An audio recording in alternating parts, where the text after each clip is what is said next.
I'd like to welcome you to our planning town hall. This is actually I believe it's our 6th meeting this year. We've had some planning development applications. We've had an enforcement town hall, and now we're lucky enough to have our chief planner Jennifer Keesmaat.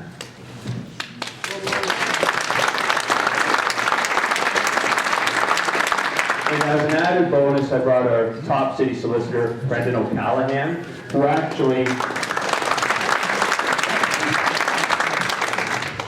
he's actually argued over 400 cases at the OMB.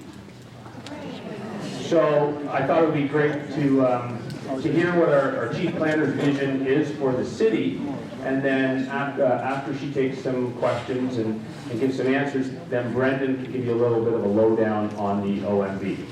He's been very successful. He'll tell you about some of his victories. But the one thing that is almost impossible to do is actually to win at the OMB when our planning department gives a positive staff report. So where the planning department says, hey, this is a good development, it's nearly impossible. I know we haven't won in the last 5 years. So that's why I thought it would be great to bring him. And just to give you a little bit of context, I was looking at the numbers, and in the last year, we've had 4 major rezoning applications. In the previous 4 years, there were 2. So obviously the pace has picked up, and I know there's a lot of frustration in the community, not only about the number of developments, but the size and the density of these developments. So I thought it would be great for our chief planner to give you her vision of the city and give her the opportunity to understand our concerns. Because I know one of the concerns of the community is that things are moving so fast, and there's the potential, or what's happening is the community is changing so quickly, and we almost feel powerless to stop that, and maybe we'd like a little more input. So without any further commentary from me, Jennifer Keesmaat.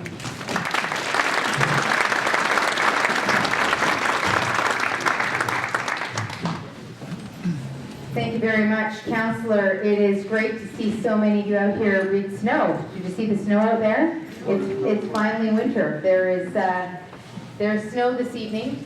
I am very happy to be here. I've in fact been to the Leaside community a few times now since I've been the chief planner, and for a very good reason, which is that this is a community that is dealing with a significant amount of change.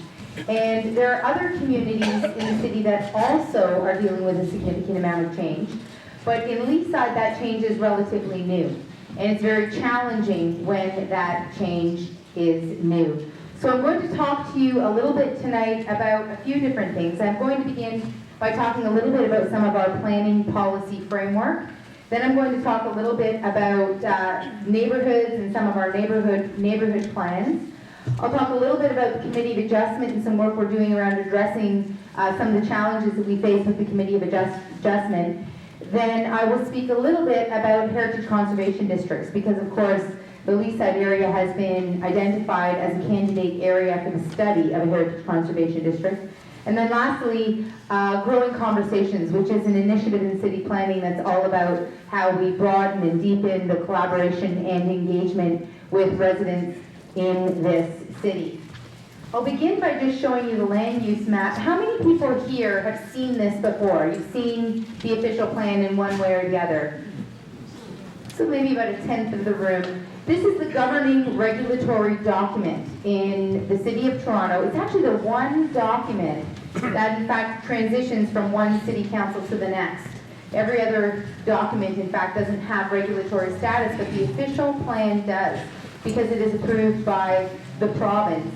And this is the map that we use to guide and manage change. And the entire official plan document, I'll go through some of the vision in that plan that has been embedded in policy in a minute, but it identifies various land uses, so you can see the different colors represent different land uses.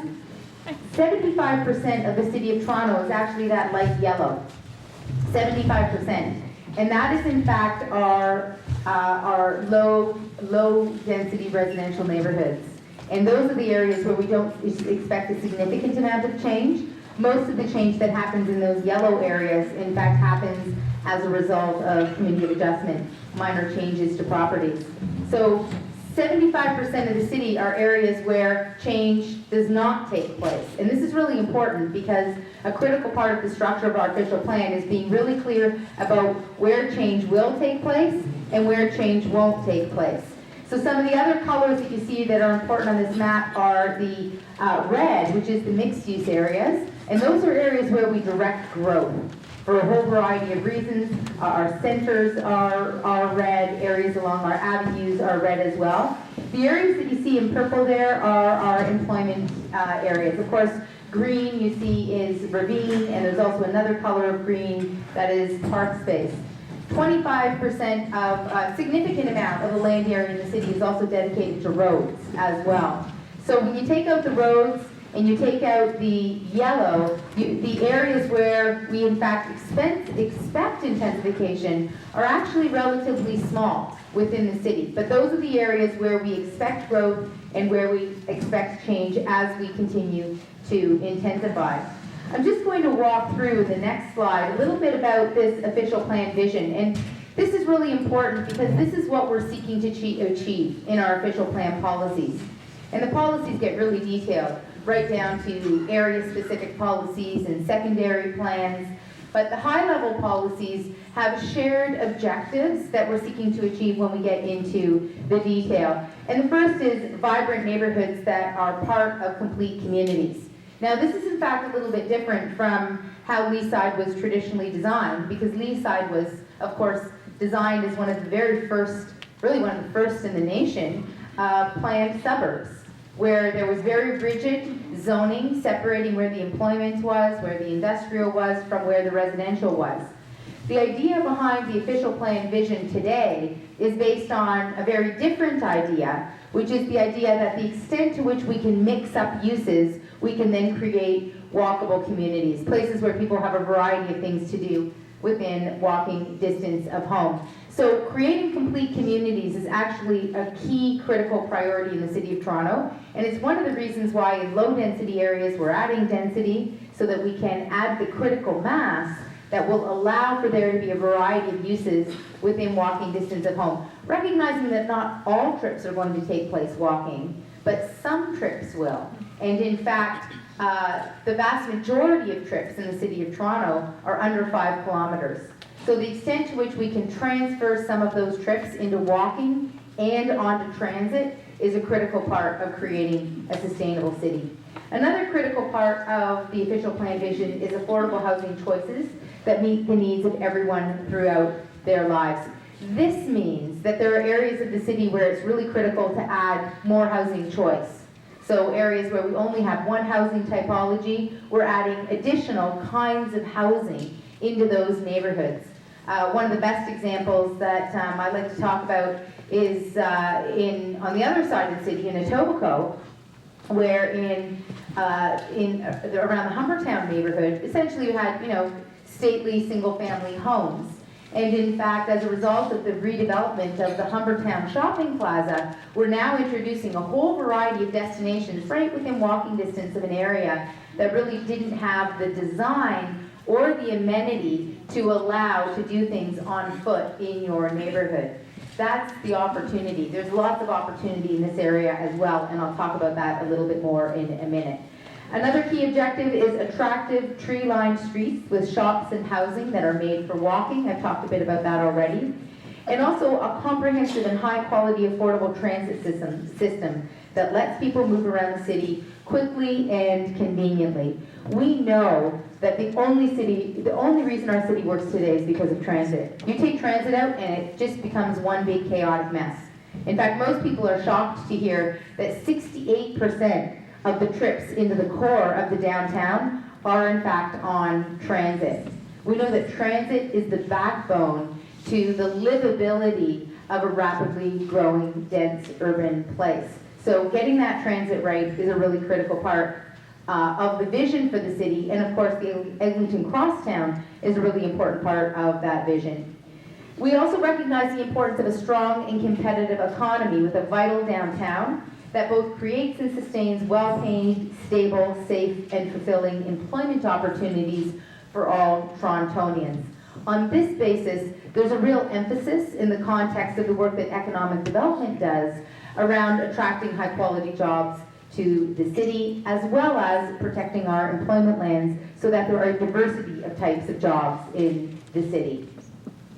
We also recognize, of course, the importance of clean air, land, and water. And when we begin asking questions about clean air, land, and water, it leads us into things like looking at how we manage stormwater flows from our roads. There was some literature that came out about a week ago about the impact of road runoff on the Great Lakes and the water quality in the Great Lakes and how it's being affected by road runoff. So one of the things that we're focusing on through green infrastructure is actually building out green beds at the side of the street that collect the runoff and purify the runoff right at the edge of the street, rather than sending dirty water into our stormwater system. We're doing that on a very, very small scale. We do between 4 and 6 projects a year. Just to give you an example, New York City right now has 2,000 projects underway where they're actually building out green streetscapes in order to capture stormwater. In part because following Hurricane Sandy, there was a federal program established that was all about mitigating flooding roadside, because it's a much more efficient way to do it, and it has a big impact on reducing flooding overall in the city. So not that I would wish that kind of a storm on us, but hopefully we can learn from other places and begin building some of the infrastructure that we need to transform our water quality right at the source. Green spaces of all sizes and public squares that bring people together is a critical part of the vision. There's a recognition that as the city densifies, that as we become more and more urban, that shared space becomes more and more important. And if you look at the downtown core, for example, where you have a lot of people living in condos, it's the parks that actually become the front and backyards of the neighborhood. The opportunity in many parts of our city where we have great parks, we actually have a very high percentage of parks in this area, as well as in Scarborough, North York, and Etobicoke, is to capture that asset, adding density in areas where we have that existing amenity. A wealth of recreational opportunities that promote health and wellness is a critical part of the vision, as this facility demonstrates.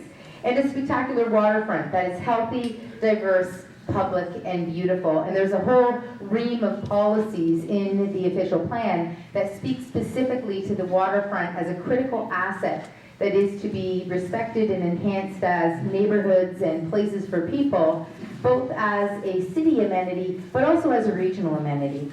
Cultural facilities that celebrate the best of city living is a critical priority in the city, as is beautiful architecture and excellent urban design that astonishes and inspires. You may have heard the mayor, when he returned from London, England, talking about design excellence and the quality of the buildings that he saw in England. And we had a conversation, and I am hosting a chief planner roundtable early in the new year, and the mayor will be at the roundtable as a guest on this question of design excellence and how we can ensure that we're getting a better material quality in the built form that we see in the city. There's always a risk when you're building really, really quickly that you're not necessarily building something that is in fact going to last.